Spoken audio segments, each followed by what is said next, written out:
Assalamualaikum warahmatullahi wabarakatuh.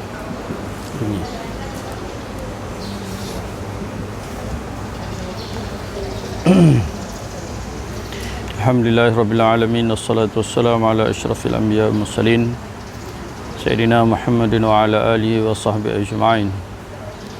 Rabbi shrah li sadri wa yassir li amri wahlul 'uqdatam min lisani yafqahu qawli.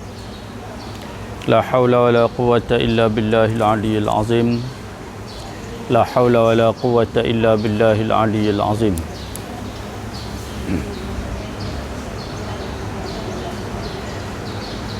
An Abdullah bin Amrin radhiyallahu anhuma. Tak bunyi speaker.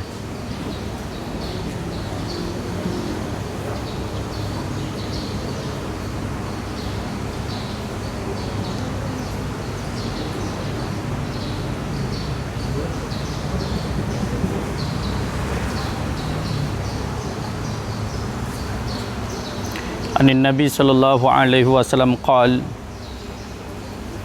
al-muslimuna man salimal muslimuna. Dah mic.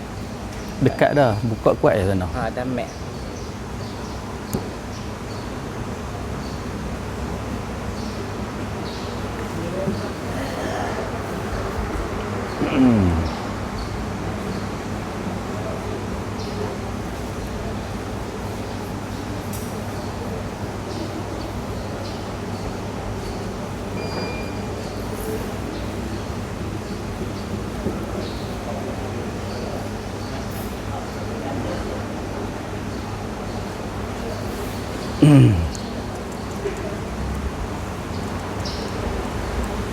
Al-muslimuna man salimal muslimuna min lisanihi wa yadihi wal muhajir man hajara ma nahallahu anhu.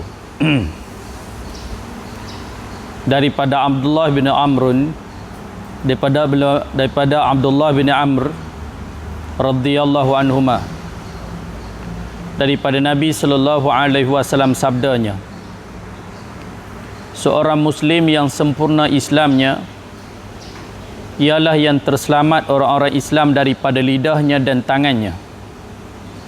Dan seorang yang berhijrah yang sempurna hijrahnya ialah yang berhijrah daripada perkara yang dilarang oleh Allah Ta'ala. Hadis sahih riwayat Bukhari. Hadis sahih riwayat Bukhari.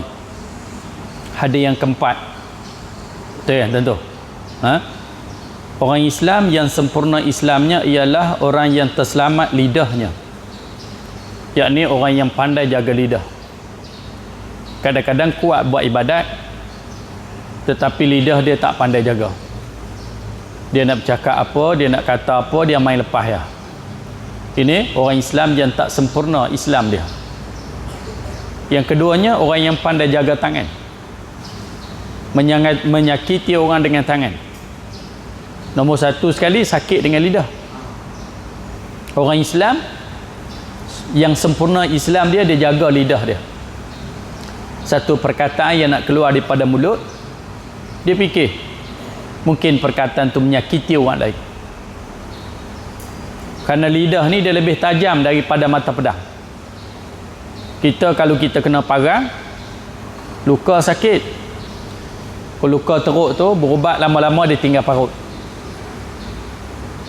Bukan lama pun, 3-4 bulan lega lah, tinggal parut. Nampak parut tapi tak sakit dah.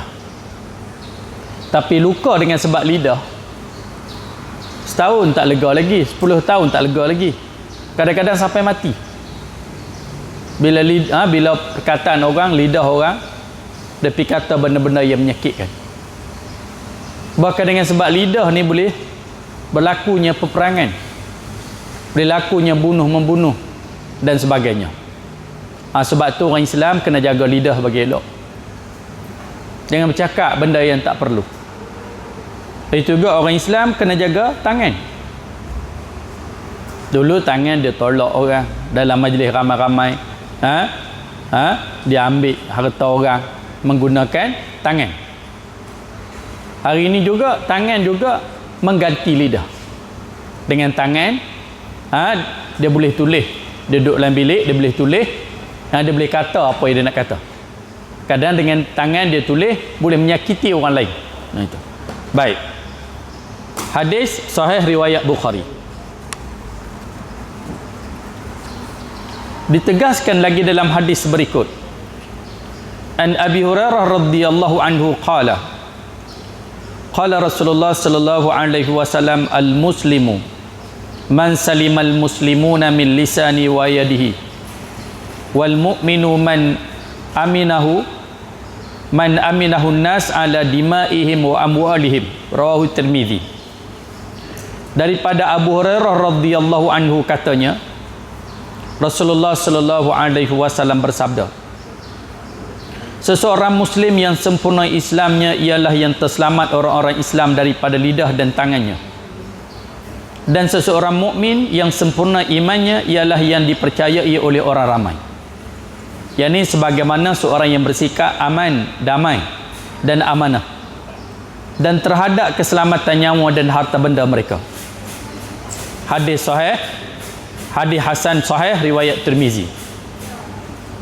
Ditegaskan lagi dalam hadis berikut. An Abi Hurairah radhiyallahu anhu qala Rasulullah sallallahu alaihi wasallam la tahasadu wa la tanajasu wa la tabaghadu wa la tadabaru wa la yabi' ba'dukum ala bai'in ba'din wa kunu ibadallahi ikhwana. Al muslimu akhul muslimi la yazlimuhu wa la yakhliduhu wa la yakhziluhu wa la yahqiruhu at-taqwa hahuna wa yushiru ila sadri salasa marratin bihasbin ri'im min syarri an yahqira akhahul muslim. Kullu muslim ala muslim haramun damuhu wa maluhu wa irduhu, rawul Muslim. Jumpa tak hadis yang keenam? Tak kira kalau cari hadis tapi habis ngaji tak jumpa lagi. Itu. Muka surat 8, mulut tutup. Jangan bunyi mulut. Itu. Jumpa tak? Hadis yang keenam, muka surat 8, mulut diam. Faham? Gitu. Dari Abu Hurairah radhiyallahu anhu. Bunyi juga. Daripada Abu Hurairah radhiyallahu anhu katanya, Rasulullah sallallahu alaihi wasallam bersabda, janganlah kamu berhasad dengki. Rasulullah sallallahu alaihi wasallam bersabda, abang dah tu muka surat 8. Harumi tak tahu muka surat apa. Daripada Abu Hurairah radhiyallahu anhu katanya, Rasulullah sallallahu alaihi wasallam bersabda, janganlah kamu berhasad dengki. Janganlah kamu berhasad dengki di antara satu dengan yang lain. Jangan berdengki antara satu yang lain. Itu. Dan jangan kamu sebagai pembeli pura-pura menawarkan harga yang tinggi dengan tujuan memperdaya orang lain supaya membelinya dengan harga yang lebih tinggi. Kata Nabi, yang pertama, jangan kamu berhasad dengki. Jangan. Itu. Di antara satu yang lain. Lepas tu jangan kamu sebagai pembeli berpura-pura menawarkan harga yang tinggi dengan tujuan memperdayakan orang lain supaya membelinya dengan harga yang tinggi. Yang ini tipu dalam perniagaan. Islam ni menggalakkan kita berniaga. Dan ada taktik-taktik dan cara-cara berniaga untuk maju. Ada cara dia. Tetapi janganlah guna cara sehingga cara itu menipu orang. Cara tu mengaburi mata orang yang menyebabkan berlaku penipuan dalam tu. Jaga bagi elok-elok. Itu. Kalau taktik dan cara kita berniaga dan sebagainya, buatlah macam mana pun, tapi janganlah kita sampai menipu dan memperdaya orang.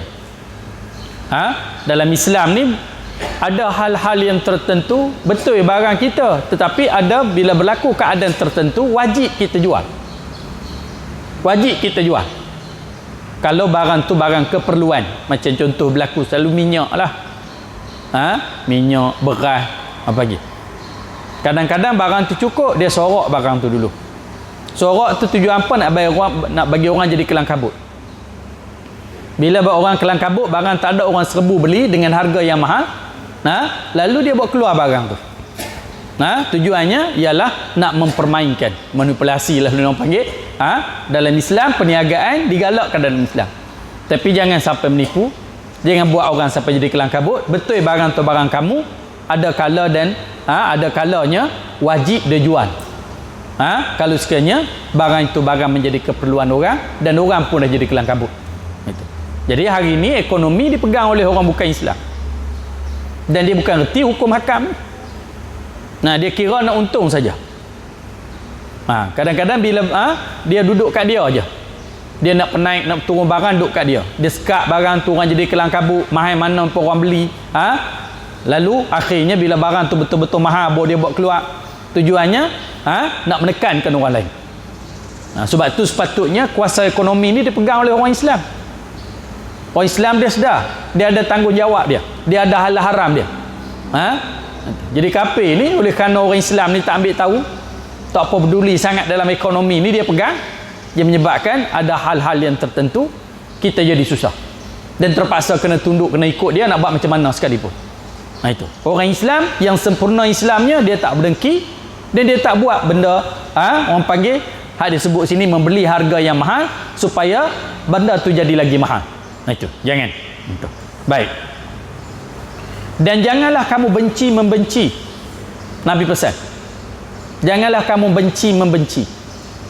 Sakit hati ke orang tu, benci orang ni apa semua. Ini maknanya kalau kita duk benci orang, duk sakit hati ke orang tu, sakit hati ke orang ni, benci orang ni, benci orang ni, kita yang teruk.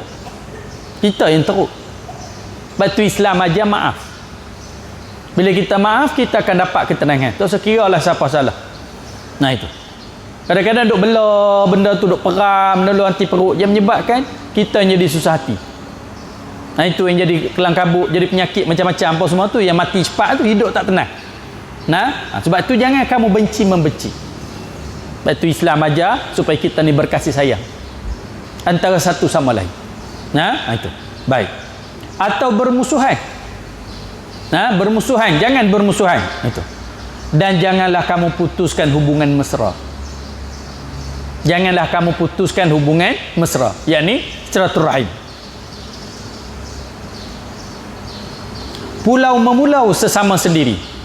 Nabi sebut jangan kamu pulau memulau sesama sendiri.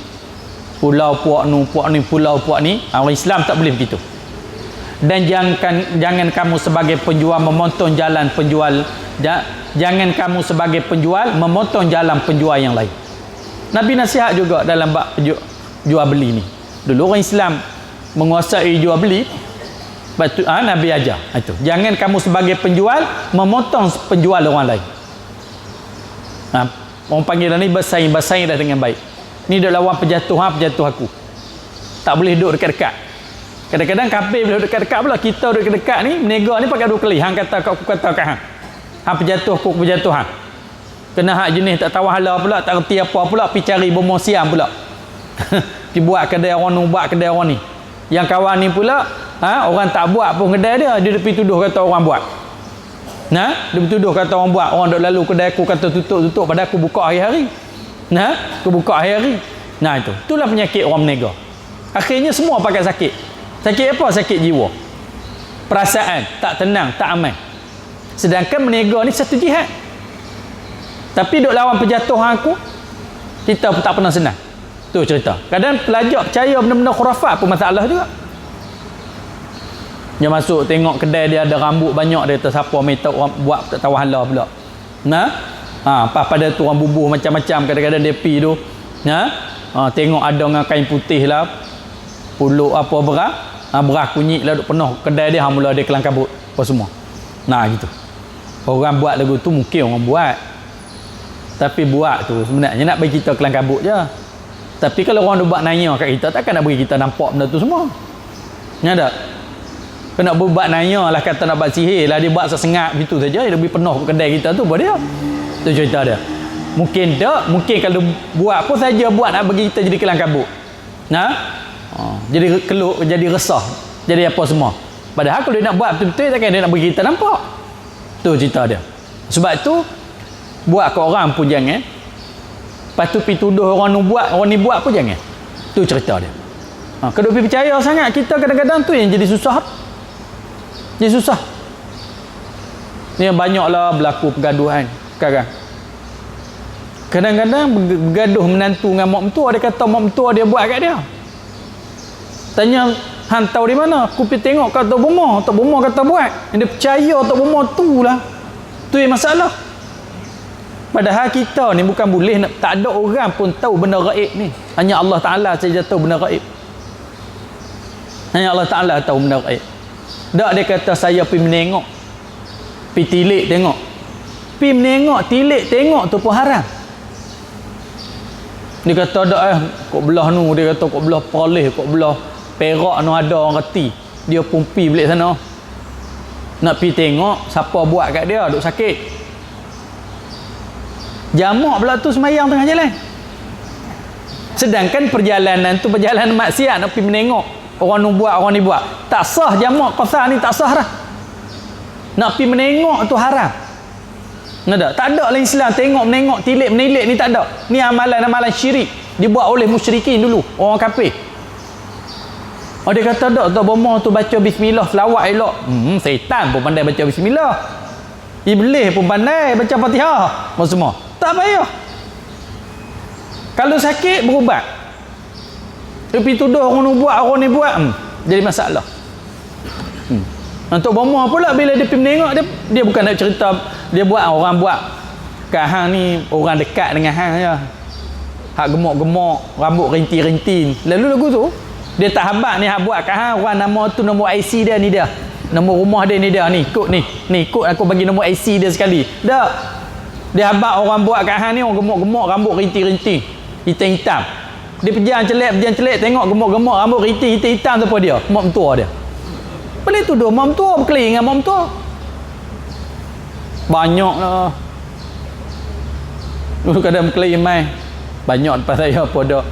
Mak dia kata teriak taklah mak nak buat apa kat hang. Menantu mak juga apa semua. Tak percaya mak yang buat. Saya pergi tengok Tok Bomo banyak dah, Tok Bomo kata macam tu. Saya berjumpa banyak macam ni. Dia percaya kat Tok Bomo, tak sah siapa kata apa. Tak sah siapa kata apa. Nah itu. Kita jangan lagu tu. Tuan-tuan sila. Benda kita tak nampak. Kalau berasa sakit, berubat. Berubat ada dua. Berubat hak jenis sakit, hak jenis apa dia, hak jenis sakit hak pergi hospital pergi. Kalau hak jenis berasa gangguan apa semua, baca lah ayat Quran ke, ayat-ayat syifa apa semua tu. Tapi nak pergi tuduh orang buat, orang ni buat, jangan. Nah tu. Lagi satu ni hak banyak sangat saka. La ilah, saka tak berhenti. Saka tak mau, pusaka mau. Dah saka. Gitu. Ni saka orang nu, saka orang ni, saka orang nu. Oh cukup banyak lah ni. Kadang-kadang tahu tak, bila kita kata saka, kita pergi tuduh tertawan hala, kita tuduh siapa? Ni sekat saya ni ada saka. Ada. Saka ni dia macam pusaka lah. Mungkin peninggalan mak kita, ayah kita. Mungkin peninggalan tok kita, tok nenek kita. Hak nama saka-saka ni. Depa dah mati. Sepatutnya kita kena doa yang baik-baik untuk depa. Lebih-lebih lagi malang mak tok nenek kita tinggal tanah tempat kita duduk. Kita buat rumah boleh kita tumpang-tumpang duduk atas tanah tok nenek. Duk makan sampai kelar. Dalam masa yang sama duk pi buang saka-saka ni. Duk pi tuduh, maknanya bila kata saka ni tuduh pak dia dulu belah hantu raya. Contoh. Tok dia dulu belah Plesik. Gamak ke kita tuduh tok nenek kita yang dah mati? Ada belah hantu raya belah Plesik. Kena kita mati dulu dalam kubur esok, anak cucu kita kata bila dia sakit, Plesik hak kita tinggal, hantu raya hak kita tinggal. Sian tu. Ada kita ni berdoa lah kat mak bapak hak mati, buat tahlil, buat apa semua. Ya tapi tuduh depa. Tuduh depa. Tu cerita dia ni. Padahal tahu mana kata saka-saka ni? Tok Bomo habat. Ada Tok Bomo habat kata ada saka. Padahal tok nenek dia tak tahu pun belah hantu raya Plesik apa semua. mati dah, tapi anak cucu kerja duk pi tuduh benda-benda begini. Tuduh orang mati. Orang pun tak boleh. Kalau kita tuduh orang mati, tambahlah tok nenek kita. Betul saya dah abang dah. Kalau sakit, berasa sakit ke apa semua ke, berubatlah. Tapi janganlah pi tuduh orang mati, saka peninggalan orang mati ke, pi tuduh orang ni buat, orang ni buat ke, tak payahlah. Tak payah. Nanti boleh. Ni banyaklah jadi zaman lah ni. Sampai tuduh menuduh, berkelahi tak bercakap sampai mati. Siap pesan pula, kalau aku mati jangan sentuh mayat aku. Sampai tahu tu. Apa semua. Padahal kawan tu tak tahu apa-apa. Nah itu. Tak tahu apa-apa. Jangan ada. Nah, tapi tuduh tak tawan hala. Tak ada kena mengena. Ni cerita dia. Dengki. Kadang kita tengok Tok Bomo, Tok Bomo tu dia mengaji di mana? Yang boleh tahu orang ni buat, orang ni buat, dia tahu di mana? Mengaji di mana? Latar belakang mengaji agama apa? Quran pun kadang tak reti baca. Hukum-hukum agama pun tak reti. Cuma dia dapat belajar mana? Ilmu dia dapat tu ilmu tok nenek dia. Silap-silap apa? Ilmu tu dapat dalam mimpi. Orang Melayu ni kalau jenis dapat ilmu dalam mimpi ni cukup kemas. Oh lagu tu lega, tak payah mengaji, ilmu dapat dalam mimpi. Ilmu ni kena mengaji, mengadap guru. Elok-elok. Tu cerita. Lah ni cukup banyak. Tuduh saka, tuduh orang ni buat, orang ni buat. Orang ni buat, orang ni buat. Tu. Kadang-kadang ada percaya benda tu duit habis berpuluh ribu dah. Dengar mana ada tak bawa pi belakang. Lepas tu bila berjumpa dengan orang bersembang semua masalah. Jeta ni aku ni duk rasa gigit tang ni pula tanpa duk nyuk. Sagi kada gigit tang pinggang duk ngak pinggang apa semua. Ni ada orang hantar pula semalam ni. Malam pi buang dah. Ni orang hantar pula mai semua. Tanya umur berapa dah dulu ni? Umur 65 dah. 65 ni bukan pasal orang hantar orang buat. Hang tu tua, urat hang tak elok dah. Siapa pun sakit lagu tu lah. Dia tak sedar kata dia tu tua. Dia sakit urat pun rasa macam duk gigit ke. Sakit pinggang pun rasa duk nyuk-nyuk juga. Dah, dia orang ni buat, orang ni buat, orang ni hantar apa semua. Dah lah, tak payah. Ni, cerita kalau jenis sakit, hak jenis berurat ke apa, makanlah ubat. Kalau nak jenis perubatan, carilah ayat kursi ke, lau anzalna ke, bismillah 21 kali nak tidur. Banyak ayat Quran baca untuk kita semua. Menjadi wirid bagi kita. Tu disuruh Nabi suruh baca siang sekali, malam sekali. Hasbiyallahu la ilaha illahu alaihi tawakkaltu wa huwa rabbul arsyil azim. Hujung surah Taubah. Siang 10 kali, malam 10 kali. Ataupun kita baca sebelum subuh 10 kali, selepas maghrib 10 kali. Sebelum tidur. Nak tidur 10 kali, bangun tidur 10 kali. Hasbiyallahu la ilaha illahu. Hasbiyallahu la ilaha alaihi tawakkaltu wa huwa rabbul arsyil azim. Hasbiyallahu la ilaha illahu alaihi tawakkaltu wa huwa rabbul arsyil azim. InsyaAllah selamat, tak ada apa. Ataupun baca 3 kul. Qul huwallah, qul a'udzu birabbil falaq, qul a'udzu birabbin nas. Tahu baca lau anzalna hadzal Quran. Sampai habis. Atau baca ayat kursi. Dah cukup dah. Tak usah takut apa dah. Itu. Tu cerita. Kalau pergi pegam dah lagu tu, kita yang susah. Itu. Yang buat tu saya ingat mungkin ada juga hak jenis buat cari bomong siang, bomong mungkin ada, tapi tak banyak. Orang nak sihir ni, dia kena mengaji ilmu sihir ni. Payah juga nak mengaji ilmu sihir ni. Sampai zaman dulu kan, Nabi sebut ada seorang raja yang dah tua. Ada seorang raja, dan raja pula ada seorang ahli sihir. Ahli sihir dia seorang sudah tua. Ahli sihir yang sudah tua tu pergi jumpa raja. Dia kata, saya sudah tua, bagilah budak muda pada saya nak ajar ilmu ni. Nanti bila saya tak ada, susah pula. Itu. Sehingga raja pun cari budak nak bagi dia belajar ilmu ni. Panjanglah hadis ni.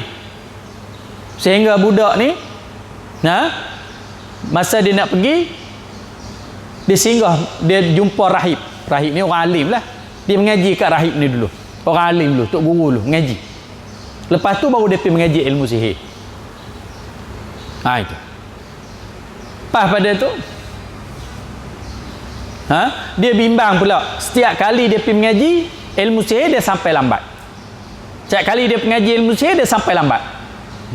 Dia bimbang pula tok guru sihir dia ni marah. Dia habaq pada tok guru yang alim ni. Dia kata saya tiap-tiap kali mengajar, tiap-tiap kali mengajar, tiap-tiap kali sampai lambat, tok guru saya marah. Nak buat macam mana? Kata dengan rahib ni, ginilah, kamu bila kamu sampai lambat mengaji pada tok guru sihir tu, habaq kat dia, kata saya terpaksa mai lambat kerana mak saya suruh buat kerja begini-begini, saya sampai lambat. Bila balik rumah lambat pula, kamu cerita tok guru ngajak panjang hari ni. Gitulah dia. Nah, kenapa dia nak curi-curi mengaji ilmu daripada tok guru ni? Ni orang panggil bohong sunat lah. Kalau dia sampai lambat, dia kata di rumah dia ada kerja, mak dia suruh buat ni. Kalau dia balik lambat, dia kata tok guru mengajak panjang ilmu sihir ni. Nak cerita kata nak mengaji sihir ni pun payah juga. Ni orang ni buat sihir, orang ni buat sihir, apa semua. Yalah, ilmu sihir ni haram kita amalkan dia. Ada ilmu-ilmu dia yang panjang. Bukan senang orang nak reti nak sihir orang ni, sihir orang ni. Bukan senang. Tu cerita dia. Sampai satu ketika si budak ni dia nak pergi mengaji. Dalam perjalanan nak pergi mengaji tu ada binatang buah duduk tengah jalan. Dia tak boleh lalu. Kita panggil rimau, singa lah, duduk tengah jalan. Sampai dia tak boleh lalu. Nah gitu. Dulu jalan dulu dah. Rimau duduk tengah jalan. Dia pegang batu. Ya Allah, jikalau sekiranya ilmu tok guru tu betul, hak mana satu betul? Dia mengaji dua-dua. Hak sihir pun mengaji, hak ni pun mengaji. Semua. Kalau ilmu aku mengaji tok guru ni betul, aku baling, matikan rimau. Dia pun punggai, kena rimau, mati. Maknanya ilmu hak dia mengaji daripada tok guru ni betul. Ilmu sihir tu tak betul. Panjanglah hadis ni, panjang tu cerita dia. Nak cerita kata ilmu sihir ni, nak sihir ke orang pun kena mengaji panjang juga. Kena mengaji panjang ilmu salah ni, kena mengaji panjang. Ada cara, ada kaedah dia yang berbagai-bagai. Maknanya bukanlah semua orang pandai nak pergi sihir orang ni, sihir orang ni. Nah ni semua kena sihir ni. Orang ni sihir, orang ni sihir, orang ni sihir. Siapa yang buat? Tu yang kata tu, dia pergi jumpa tok umur, dia kata orang tu buat, orang ni buat, orang ni buat, orang ni hantar. Apa semua. Pergi menuduh orang tak tahu hala pula. Tak payah mengarut. Tu cerita. Baik. Tetapi hendaklah kamu menjadi hamba-hamba Allah yang bersaudara. Kata Nabi, jadilah hamba-hamba Allah yang bersaudara. Tak payah duk bengkak hati kat orang ni, bengkak hati kat orang ni. Tak berkenan kat orang ni, tak berkenan kat orang ni. Bermusuh dengan orang tu, bermusuh dengan orang ni. Tak payahlah. Itu. Duduklah atas dunia ni, kita duduk sekejap je. Jadilah kita ni sebagai hamba Allah yang bersaudara dengan orang lain. Duk sakit hati orang ni, sakit orang hati orang ni, kita yang susah. Kita yang susah. Kita tak pernah tenang hidup kita. Kita tak pernah lapang hidup kita. Tapi kita hidup dengan tenteram, melakukan ibadah dengan sempurna, jadilah sebagai hamba Allah Ta'ala yang bersaudara. Orang nak buat kat kita, buatlah. Orang nak kata kita, katalah. Tak? Kita maaf insya-Allah. Tak ada masalah. Orang panggil. Ini. Dan kita jangan buat kat orang. Itu. Baik. Ingatlah orang Islam adalah saudara orang Islam yang lain. Janganlah seseorang Muslim menginayakan saudaranya itu. Janganlah seorang Muslim menginaya saudaranya yang Muslim. Jangan kita buat naya. Dari segi apa pun. Ambil barang dia dengan cara tak betul, inaya. Tipu dia, inaya. Mesakiti dia, inaya. Jangan menginayai saudara kita seagama. Jangan. Itu. Dan jangan ia mencuaikan semasa orang itu memerlukan pertolongan. Jangan dia mengecewakan semasa orang itu memerlukan pertolongan. Bahkan jikalau sekiranya orang Islam memerlukan pertolongan, kita tolong. Kita tolong. Kalau kita ada harta benda, tolong dia dengan harta benda. Ada wang ringgit, tolong dia dengan wang ringgit. Kalau tak mampu pun cakap elok-elok. Tak maaf lah, saya tak boleh nak tolong. Kalau kita ada pengetahuan, kita pergi pada orang tu insya-Allah boleh tolong kamu. Tu cerita dia. Jangan cercik, jangan cerca je dengan hedik dia, jangan maki hamu dia. Jangan. Tu. Kenapa macam kata tadi lah lidah. Kita ingat kalau dulu kita kecil-kecil kita biasa susah. Makan minum pun pergi minta tolong rumah orang. Ada orang yang jaga layan kita baik-baik. Ada orang yang hina kita, caci kita. Lah peristiwa tu 40-50 tahun dulu dah. Orang tu pun dah sangat tua, hina kita, caci kita apa semua. Lah dah ingat lagi. Kalau kita balik kampung, kita ingat makcik mana yang baik, makcik mana yang tak baik. Sedangkan dulu kita berumur belah-belah tahun, 7-8 tahun. Nah, balik kampung ingat lagi. Yang mana hina kita, meluak kat kita, tak suka kita, sebab apa kita susah, kita miskin. Yang mana layan kita dengan baik. Bahkan hak layan kita dengan baik tu sampai hari ni kita ingat, walaupun dia dah mati. Hak maki caci kita ni, dulu mungkin kita tak kisah sebab kita ni budak. Tapi bila kita dah lama dah tua ni, kita boleh kenal. Kita pun kalau buat kat orang, lagu tu orang ingat. Sebab tu kalau mati, biar orang ingat baik kita. Wa naktubu ma qaddamu wa atharahum. Kami tulis, kami kira benda yang kamu buat dan kesan hidup yang kamu tinggal. Nah itu. Jangan menyakiti orang, lebih-lebih lagi lidah. Nah itu. Sebab tu seorang sahabat Nabi hadir lepas kan. Tanya macam mana nak masuk syurga, boleh tak saya masuk syurga. Nabi terang panjang. Lepas tu Nabi jelai lidah dia. Antara kamu nak boleh masuk syurga, kamu jaga lidah. Jaga benda ni, jaga lidah. Kau rajin buat ibadat tapi lidah tak jaga, payah nak masuk syurga. Itu. Baik.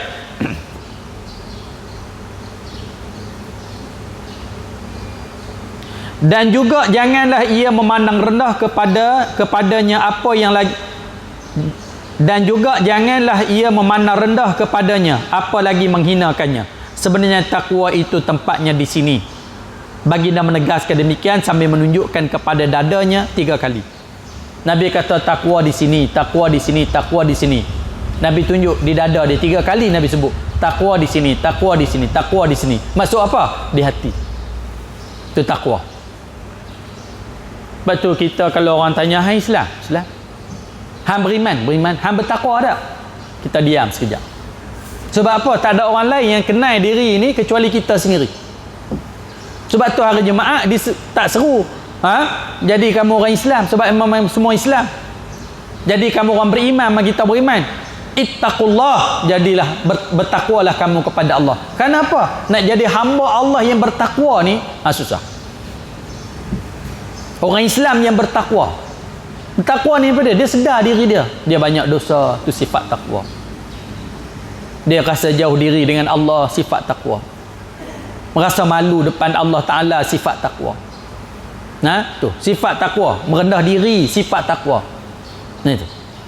Kadang kita fikir aku ni jahil. Itu sifat takwa. Orang-orang ni bila dia mengaji, ilmu boleh masuk dalam dada dia. Kenapa? Pasal apa kita mengaji? Sebab aku jahil. Aku banyak dosa. Itu. Kalau dia ada sifat-sifat begitu, insya-Allah ilmu boleh masuk dalam dada dia. Tapi kalau dia mengaji dalam keadaan sombong, pilah dengar semua ni aku mengaji belakang dah. Pak aku dulu pun orang alim. Dia ada sifat tu. Ini payah nak masuk dalam dada dia. Biar kita mengaji ni duduk aku ni dosa banyak.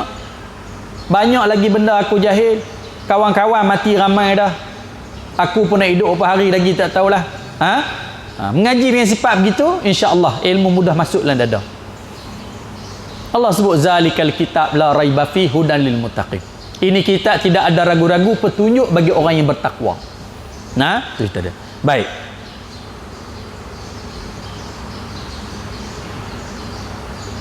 Cukuplah nyata seseorang itu melakukan sesuatu perkara yang jahat apabila ia memandang rendah atau menghina saudaranya yang sesama Islam. Kata Nabi, cukuplah seseorang itu melakukan sesuatu perkara yang jahat apabila ia memandang rendah kepada sesama Islam. Jangan ingat kata kamu tu tak berzina, tak main judi, tak minum arak, kamu baik. Kata Nabi, cukuplah seseorang itu dikira jahat apabila ia memandang rendah kepada sesama Islam. Dia dah jahat. Dia ingat kata kita ni lebay. Sama juga masjid. Kadang dia jadi orang masjid. Tiap-tiap waktu pergi masjid. Dia rasa dia tu kemas sangat dah. Dia suka pandang rendah kat orang. Ada juga lagu tu. Sembang hang tu apa hari je baru main masjid, aku ni lama dah masjid. Kadang-kadang sengah pula hang baru nak main. Dekat nak mampus dia baru nak main. Mulut dia sakang kau. Ada. Dia suka pandang rendah kat orang. Itu. Dia rasa dia tu cukup sempurna. Betul lah hang rajin pergi masjid. Betul lah hang orang masjid. Betul lah hang tak minum arak, tak berjudi, tak berzina apa semua. Kamu rasa kamu sempurna elok dah. Kata Nabi, cukuplah seseorang itu dikira jahat apabila dia memandang rendah kepada orang lain. Kena jaga hati bagi elok. Tu kata Nabi, takwa di sini, takwa di sini. Kadang-kadang ahli ibadat tapi dia mandang rendah pada orang lain. Sama jugalah kalau kita berilmu, ustaz ke apa semua akan rasa kita ni alim sangat. Hampa semua bodoh. Aku ni mengaji tinggi, mengapai hadis ni. Ayat nu ingat, kitab nu ngaji puluh-puluh kitab. Hampa ni bodoh, hampa ni bengong. Kita rasa kita dah elok dah. Walaupun hang mengaji tinggi, hang banyak ingat hadis, hang banyak ingat ayat Quran, kamu sudah jahat apabila kamu memandang rendah kepada orang lain. Jangan memandang rendah pada orang lain. Walaupun kita tengok dia taraf mana sekalipun. Itu. Baik. Kesimpulannya keseluruhan hak muslim adalah haram atas seorang yang muslim yang lain. Itu hak dia. Dia ada maruah, kita jatuhkan maruah dia. Itu kita ambil hak dia. Dia ada hak untuk dihormati, kita tak hormat kat dia. Kita rampas hak orang. Itu je dia. Dia ada hak untuk dimuliakan, kita tak muliakan dia. Macam tetamu mai ke rumah kita. Betul dia mai ke rumah kita, tapi dia ada hak sebagai seorang tetamu.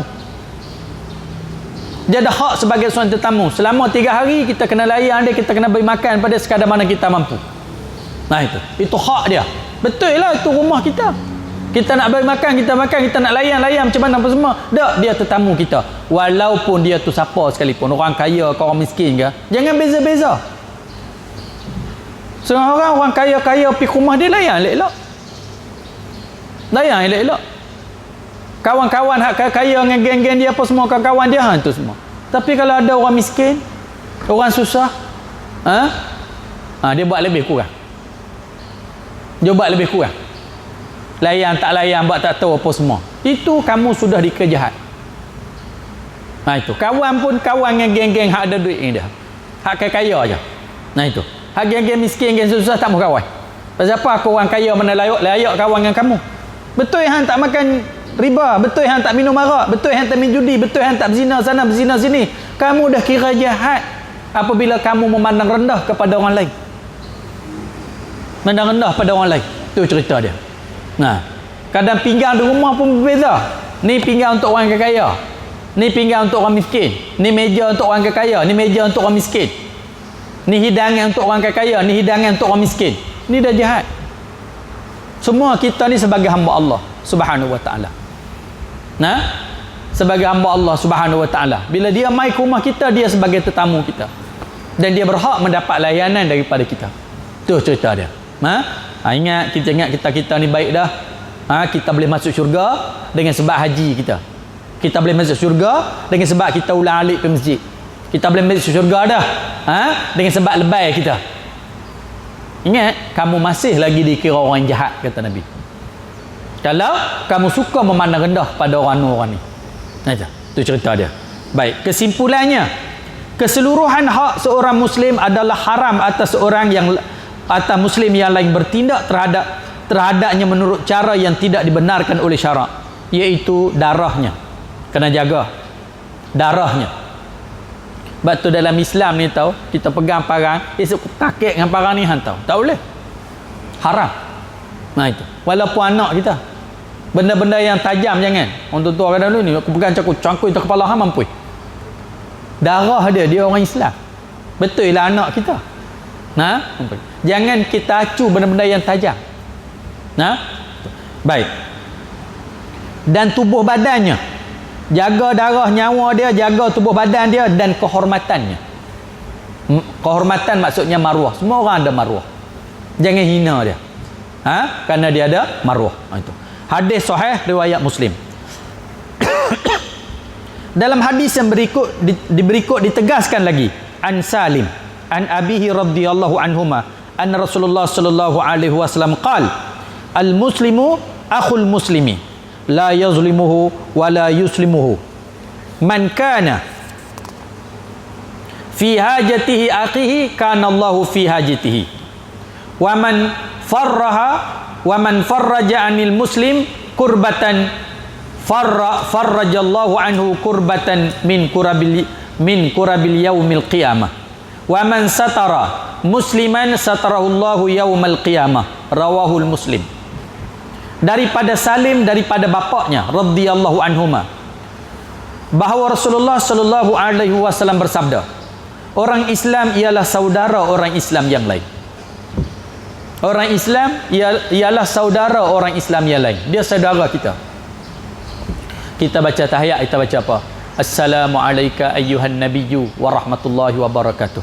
Assalamu alayna wa ala ibadillahi salihin. Assalamu alayka ayyuhan nabi, sejahtera di atas engkau wahai nabi.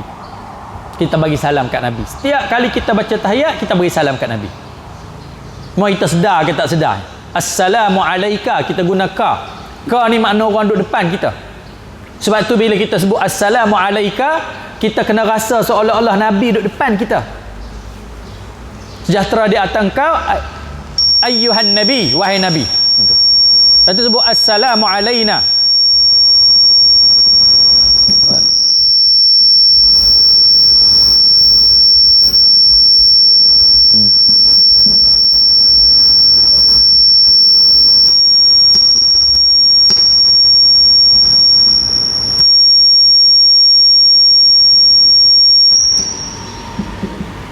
Assalamu alayna wa ala ibadillahi salihin. Sejahtera atas kami dan atas hamba-hamba Allah yang saleh. Setiap hari kita minta supaya sejahtera atas kita dan sejahtera atas hamba-hamba Allah yang saleh. Nah itu. Sebab orang Islam sama Islam tu ialah saudara kita. Bagi salam sama. Kita jumpa assalamualaikum warahmatullahi wabarakatuh. Kita selalu jumpa orang yang kata jangan lupa doa kat saya. Kadang-kadang jumpa ustaz-ustaz pun itu, ustaz tolong doa kat saya nak. Dia apa ha lupa gitu ke doa apa? Ya gitu je. Kita boleh paksa dia doa kita. Macam mana paksa dia doa kita? Bagi salam. Salam tu, bagi salam tu doa sebenarnya. Bagi salam tu doa apa? Assalamualaikum. Sejahtera atas kamu, selamat atas kamu. Tambah warahmatullah, rahmat Allah wabarakatuh dan berkatnya. Siapalah kita nak doa. Nah itu. Yang kita naknya orang jawab salam tu betul lah. Kita ni orang banyak dosa, orang jahil apa semua nak pi bagi salam pada orang yang besar. Tak apalah. Macam kita selawat pada Nabi sallallahu alaihi wasallam. Man salla alayya marrah sallallahu alaihi asyar. Kita ni selawat pada Nabi. Selawat ni doa lah untuk Nabi. Nabi dah memang sejahtera. Tak ada. Tapi kenapa kita berselawat pada Nabi sallallahu alaihi wasallam? Kita nak Allah Taala buat malaikat khas, mana-mana ada umat Muhammad selawat pada Nabi Muhammad, malaikat ni bawa selawat tu bagi pada Nabi. Nabi tahu yang mana umat dia yang selawat pada dia tu. Dan Nabi jawab balik. Yang tu yang mahal tu. Tu yang siapa selawat padaku sekali selawat, Allah Subhanahu wa taala kurniakan padanya 10 rahmat. Sama kita bagi salam. Jumpa orang salam, jumpa orang bagi salam, jumpa orang bagi salam. Kita kata apa? Assalamualaikum. Dia jawab waalaikumsalam warahmatullahi wabarakatuh. Atas kamu sejahtera, rahmat Allah dan berkatnya. Batu kalau banyak kita bagi salam, banyaklah kita dapat doa. Takkanlah kita bagi salam seramai-ramai orang, tak ada berkat, takkan tak ada seorang pun yang mustajab daripada doa salam dia tu. Sebab tu kalau kita harap supaya banyak orang doa pada kita, cara dia ialah banyak bagi salam. Assalamualaikum warahmatullahi. Dia kena jawab, dia tak jawab tak boleh berdosa. Macam kata tadi lah, kalau kita doa lah kat saya nah, ya dia tak doa begitu saja. Tapi kalau kita bagi salam tu dia mesti jawab. Lebih-lebih lagi kita kena bagi salam pada orang yang soleh-soleh ni lah. Ya lah, bagi salam pada semua orang lah. Okay. Tapi kalau orang yang soleh ni dia jawab. Soleh torak apa tak jawab salam orang? Tok guru apa tak jawab salam orang?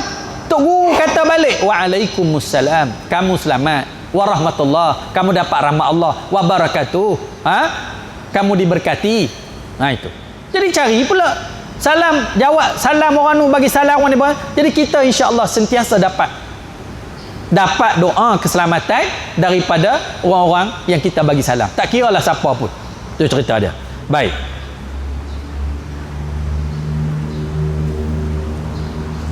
Daripada Salim, daripada bapaknya radhiyallahu anhuma, bahawa Rasulullah sallallahu alaihi wasallam bersabda, orang Islam ialah saudara orang Islam yang lain, janganlah ia menginayakannya.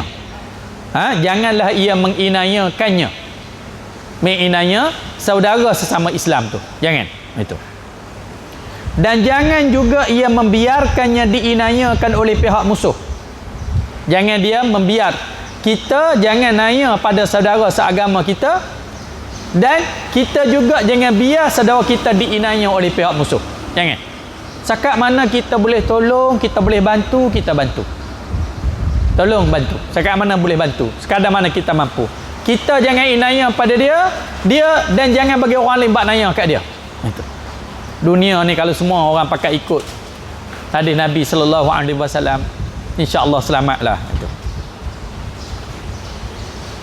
Sesiapa yang menolong saudaranya mencapai perkara yang diperlukan, Allah pula akan menolongnya mencapai hajatnya. Sesiapa yang melegakan suatu kesusahan yang dihadapi oleh seorang Muslim, nescaya Allah melegakan satu kesusahan daripada kesusahannya pada hari kiamat. Sesiapa yang menutup keaiban Muslim, nescaya Allah menutup keaibannya pada hari kiamat. Tak dengar.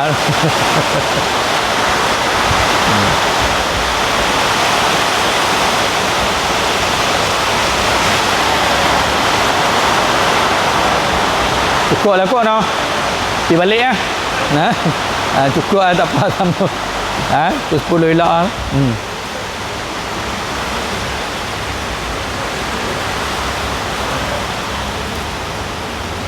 Nak balik lah.